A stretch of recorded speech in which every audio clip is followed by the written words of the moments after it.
பெற்றவுடன் எதிரி அரசியல் செய்யாமல் திமுக தலைவர் அவர்கள் வீட்டிற்கே சென்று மரியாதை நிமித்தமாக சந்தித்தார்.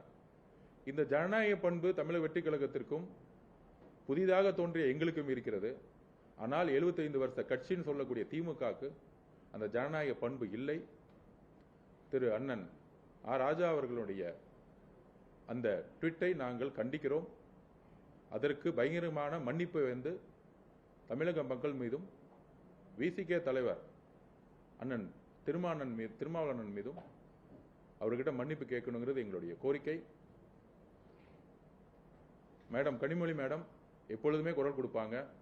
ஆனால் திமுகல தன்னுடைய சக தோழராகக்கூடிய துணை பொதுச்செயலாளர்கள் பெண்ணையினுடைய உறவை வைத்து பேசக்கூடிய அந்த வார்த்தைகளுக்கு கண்டனம் தெரிவிக்கணும்னு நாங்கள் கேட்டுக்கிறோம். இந்த மாதிரி சொற்களை சோசியல் மீடியாலையும் ஒரு பெண்ணை நோக்கி விமர்சனம் வரும்பொழுது கண்டிப்பாக காவல்துறையை கம்ப்ளைண்ட் பண்ணும்பொழுது நடவடிக்கை எடுக்கணும்னு நாங்கள் சொல்லியிருக்கிறோம். ஏன்னா இந்த அரசை உருவாக்கியது பெண்கள்.